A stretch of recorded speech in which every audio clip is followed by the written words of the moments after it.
Except bafethu ngudwakho umsizofaka lona ijana efundile ethanda ubona ama-subscriber nama-follower ejabulile. Welcome back guys, man, to my YouTube channel. Guys, I'm so excited that you guys are enjoying the content and are engaging with this content. But you know, when we create content like this, we always think, when I was in high school, what are the things that I did that helped me, and what are the things that I wish I could have done? So that when you guys travel this journey, you don't have to struggle. You know? Feel welcome, man, guys. If you don't know me, Mdizo, you can find me on TikTok, Instagram, here on YouTube even. Please, man, watch the video till the end. When also subscribe now.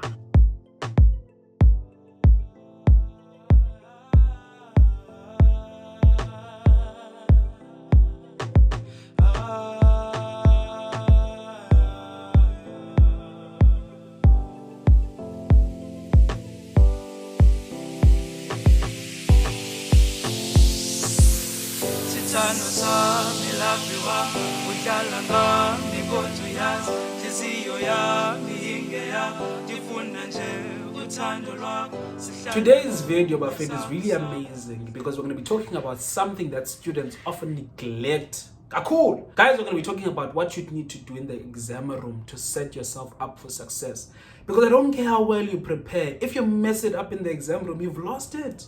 Nah? So these are the etiquettes, Buffett. You know, within speaking etiquettes, that will help you to perform better in the exam room and even after and even before. Stay tuned. So my friend, we're going to break it down very nicely, very easy. These are the things that you need to do before you enter the exam room, during the moment when you're in the exam room and writing, and after you've written. Simple things that will ensure that you keep improving and you keep growing. So if you start now by things that you need to do before you even enter the exam room, number one, guys, it's 3 to 4 days back. You need to fix your sleep cycle. People normally neglect, the day before, I'll sleep 7 hours, should be fine. No, your body will be tired because when you're preparing for an exam, most likely you're sleeping about 4 hours, 5 hours, 3 hours. It depends. 3 to 4 days back, you need to start sleeping 7 hours to train your body. Uguti, I'm operating now on 7 hours of sleep, which is sufficient. Nah? If you do it 4 days before the exam, then your body adjusts accordingly, then it gets used to this nice rhythm of sleeping enough. Nah? So that on the day of the exam, you are rejuvenated. Ingqondo yakho operates 100% clear. But if you decide, I'm going to start sleeping better day before the exam, what will happen is that because your body had already adapted to you sleeping about 3 hours, 4 hours, when it sleeps 7 hours, it will feel like it overslept, maybe a bit tired. Awuko with rhythm yakho. But fair to the things that I've seen are unbelievable. I've seen students going to write an exam, very important exam, very crucial one, with 2 hours of sleep, some none at all. Yabona umntu high on energy drinks and caffeine, hoping that the brain will function to their best. Aye, never. There is no way. Because all these substances don't give you newfound energy. They exploit the energy in your body, leaving you feeling drained and tired. You get some people sleeping during the exam room because they're so tired. And sometimes your brain will be woozy. And sometimes you'll have double vision. Is this a screen? What's going on? Or maybe they're writing, they're like, I'm feeling a bit dizzy. Maybe they even have a headache during the... Guys, it is so painful. You don't want to put yourself through that. Get enough sleep so that you be grand, Buffett. What you guys don't understand is that by sleeping, you are giving your brain time to consolidate the information that you have been learning. And if you start this 4 days before, you're most likely to remember things and your brain will be working very effectively. Nah? What you guys do is that even the day before the exam, you're still putting new information into your brain. Buffett, that is distraction, because what happens is that you remember this in bits and pieces. The information is all over the place. It can't be consolidated. You don't remember what that thing was associated with. There's chaos. Don't do that to yourself. Get yourself enough sleep. On to the next point, man. The next point, Buffett, is related to what I was saying. You need to stop this thing of learning new information the day before or 2 days before the exam. If you're in a cycle of doing that, there is something definitely you're doing wrong, because at that time the only thing that can help you are past papers. If you've been practicing past paper, you realize that there's barely anything new about the information that you're taking in. It's just a matter of practicing and solidifying the things that are already in your memory, right? Because the question paper will ask you something that has been asked before, but now you're just training yourself on how to put it in a way that is nice and will score you more marks. So the only things that you need to be doing 2 days, a day before the exam is past papers.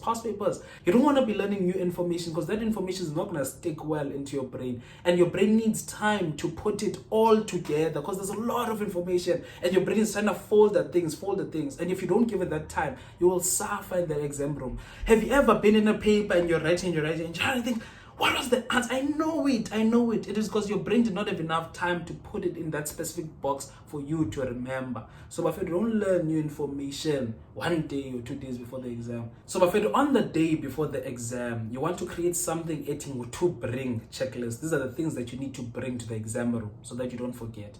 There are specific things, even in university, even in high school, that they want you to bring to the exam room. For example, you must make sure that you have a working pen. I couldn't stressful, busy borrowing things from people around you during the exam. Like, it just throws you off that thing, right? No. You need to have a to bring checklist. Okay, I need to have a bottle of water. Ne? My pencil case needs to be checked. I have an eraser, I have a pencil, I have a sharpener, and all these things work. What else am I going to need? I'm going to need a calculator. What kind of calculator is it? The one that is required? Ne? Just take your checklist in your bag. Okay, I have this, I have that, I have this, I have that, I have that. Everything that I need, I have. Then I'm ready to go. That checklist, Buffett, will save you from a lot of stress. You know that thing in the morning, like, fine, you prepared well, but in the morning, you don't know where my pencil case is. You spend 30 minutes to an hour looking for a pencil case that's right in front of you because you're so stressed. Don't do that. Do everything the day before so that on the day of the exam, just tick that checklist. Okay, it's in my bag, and I'm ready to go. Another thing that is important to do, guys, before that exam, it is to go pee and to go pray. To go pee, it helps to relieve that bladder, empty that bladder when you enter the exam room so that you don't have things, man, that will disturb your mojo and your flow. Now you have to rush to the bathroom because you feel like you need to pee. Empty that bladder, young tall. Then while you're on your way, make a little prayer. I don't know who you believe in, but sometimes you need that bit of supernatural strength to guide you through certain things. Guys, I can't tell you, there are a lot of situations that I went through, but I feel like I went through them because of the prayer that I did. Other people who don't believe in prayer can do some meditation just to focus all their internal energies. Do whatever thing that you believe in to ensure that you have that supernatural strength that will guide you, Buffett, through that exam. Look, Buffett, it does not matter what you believe in, but you cannot convince me otherwise on this one. There are definitely spiritual battles happening in an exam room. Me, Buffett, I've seen people and I've heard of people while writing the exam, wash up convulsions. Why? You don't know. Other people are writing, all of a sudden they can't see. Other people, while they're writing, they forget everything. Why? They're spiritual battles. Whatever you believe in, use that as your strength to carry you through the exam room. This one, my friend, is a suggestion. Before entering the exam room, if possible, 10 minutes, 15 minutes before you enter, don't speak to anyone. Like in a serious conversation or your friends or whatever. Have some alone time. Just before you enter, disappear and go and have some time where you're going to do positive affirmations. Positive affirmations is when you tell yourself, look, Mdizo, you got this. This is your time to shine. This is the moment that you have. You definitely worked hard for this and you deserve to see yourself succeed. You're going to do this. I believe in myself. You believe in yourself. Let's go do this, Mdizo. The power is in you. I tell myself positive things. Regardless of what happens, they will come back and will learn and will become better. Mdizo, you deserve this moment. Go and shine. Go and prove it to yourself that this is your moment. Then you step out and you go into the exam room. Because when you speak to people, some people are going to influence you with their negativity. But this thing is so scary. This thing is so hard. It's messing up your mantra. It's messing up your mental. Don't do that. Other people are going to be there telling you, I didn't even sleep well yesterday. And you're thinking to yourself, did I sleep well yesterday? They're going to be influencing you with whatever energy they bring. But if you step out, step away, and allow yourself to build that positive energy, you enter the exam room in your own zone, in your own state, just smiling with yourself because you've injected yourself with some adrenaline for the positivity. So, Bafetu, now we're entering the things that you need to do inside of that exam room. And the first thing that you want to do, Bafetu, you want to find a suitable sitting place. Least distractions, preferably not close to your friends, because I know sometimes friends, when the paper is difficult, they look at you just to ensure that you affirm, the paper is difficult, and you guys smile at each other. That thing throws you off. You don't need that. Just find a suitable place, preferably distant from them, where you will not be distracted when people leave. So now you're seated and they tell you, start. So the first thing that you want to do, you want to skim over the entire past paper, read the instructions, to read the instructions carefully, underline things that matter. If there's a formula sheet and you can take it out, pull it out and have it on your side. If there's a formula that you have crammed before and you're thinking that you might forget, write it down on the formula sheet. All the formulas that you've crammed, write them down. If they're not offered in that formula sheet, then you start working. Even when you start working, that skimming through allows you to just get a general picture of what these questions look like, so that you can also identify a starting point. Because you don't have to start from the beginning and go all the way right through the paper. You start at the point that is the most easiest or the most comfortable, or the topic that is rather your favorite, so that you build a momentum. Sometimes you need the easy question to ease you into the past paper so that you build that confidence to go through. Because there are questions that are difficult that you come across, but because your mind is already in sync with what the paper is offering, now you find those questions a bit doable. Rather than getting to a question you call elite, and you're like, then you write like, yo, what's going on here? Then maybe question 2, yo, what's going on? Now we figure at the last page, well, oh man, this thing is so easy. But because your mind is already into that thing, but yo, this thing is difficult, you will struggle even with the easiest question. Have you ever spent time on a difficult question? Because you spend so much time here, you don't have enough time now to go do the easy ones. Most painful experience ever, you do not want that. So be very careful. And Gebafetu, as you write, remember what I told you in the video that I made about how to do past papers effectively, the time calculations and everything like that. Yes, I'm assuming that because you've been practicing past papers, you already have these time calculations in mind, young tall. Those are really helpful. You apply them in this situation now. Make sure that you've done them and you know how much time you're supposed to spend where. Fine.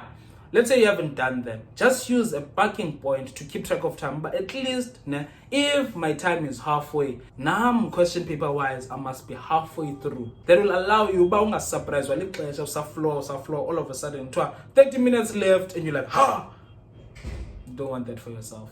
Allow me, Gebafetu, to make a big assumption. You're going to that you've applied the knowledge that I've given you from the previous video. So now you've spent enough time at the end for yourself to go back. So you have a good 30 minutes or an hour if you're very good to go back and check. And you have enough time to go back there and go to the questions that were difficult or the calculations that were long, just to make sure that every step is correct and you do not lose unnecessary marks. Go refine your English, you write better, you add all the things, just improve the quality of your work. Now, if there was a big question that you left behind and you're like, I'm going to look at the end because I don't have time, you go back to that question and you start on it and you get all the marks that you need because you have enough time. And let me tell you something. Don't do this thing that people do, leaving before the time is finished. There is no point in that, because you're just going to go outside and you're just going to talk to people, talking about the past paper. There's nothing to gain from leaving earlier on in an exam room. I always say exhaust the time that you are allocated for that exam by sitting there and going through your paper and ensuring that it's quality. Just add things, improve your language, check your calculations step by step to ensure until that time runs out, Buffett. There is really, don't succumb to that peer pressure of people just leaving early. Just be calm, because the people that are leaving early are either very, very intelligent or those people have already given up. There is no way. So don't succumb to that peer pressure. Sit down and ensure that your paper is quality. Then if, well, okay, fine, I've been sitting down for 30 minutes and I went through everything and I'm happy with my paper, then you can leave with a smile on your face, but try to exhaust the time allocated for that exam. When you leave, there are two things that you need to do. You need to reflect. Reflect on the paper itself. Then after that, you reflect on the results. Don't make the mistake of reflecting on the paper with people that are going to make fun of you, people that are going to make you feel insecure about what you've written. Reflect with people who desire to grow from that reflection. Reflect with people who want to be better, want to improve. And also it helps to reflect immediately. For example, when you get home and you reflect, while you can still remember the questions that were difficult for you, so that you learn them, so that they stick in your mind, so that in the next exam, maybe in the final exam, you don't make the same mistakes. Young tall. So you reflect on what you've written, then when the results come out, you reflect. Reflection allows you not to repeat the same mistake Because that's what people do. They repeat the same action and expect a different result. No, you need to grow from the mistakes that you do. Now you get your results afterwards, you go to the teacher, you gain understanding of, I should have done that, I should have done that, I should have done that, note that down. Even when you practice past papers, like, oh, I'm going to be careful, I don't want to do that because I lost marks last time. Let me just improve this, improve that, improve that. It allows you to become a better student, even for the future. Those are good. You've reached the end of the video, fortunately or unfortunately. But let me tell you something, guys. We are sharing this information because we've traveled the journey and we know better. And we want you guys to be better. That is why we share things that we wish we could have done or things that we did that really worked out. So Nani, don't be stingy with this information. Share this video with your friends. Share this video with people who can potentially benefit from it. Young Tol, don't forget to like, to subscribe my video. And go down there to the comment section. Confuse those people who don't finish these videos and say, Mdizo, another one. Mdizo will know what to do. Otherwise, guys, don't go.